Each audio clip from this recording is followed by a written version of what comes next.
Yavaş. Bitiriyor.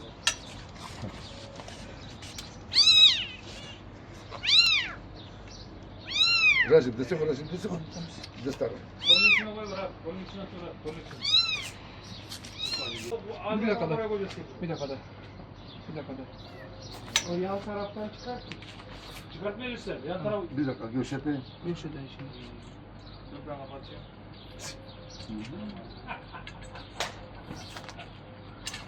Yavaş. Koy yavruların içine.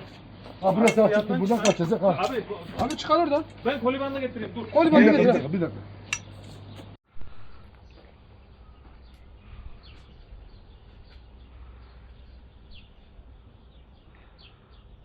Tamam bas.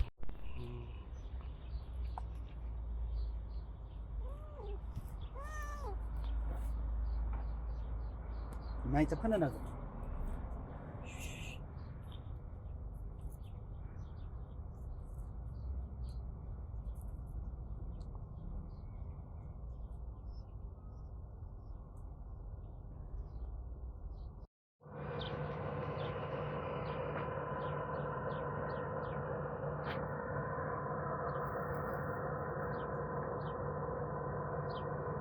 Susamış olan bir kaplumbağa gördük. Ona su doldurduk, verdik. Şu anda içmeye çalışıyor. Bayağı bir susamıştı. Mavi Musaylı hikayesi.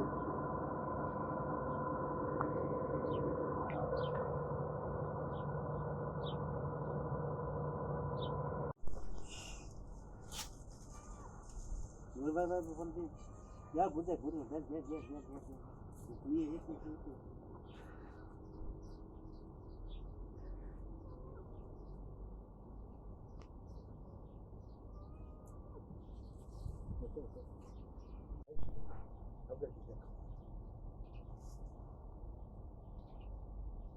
Yavruları sadece süt içiyor.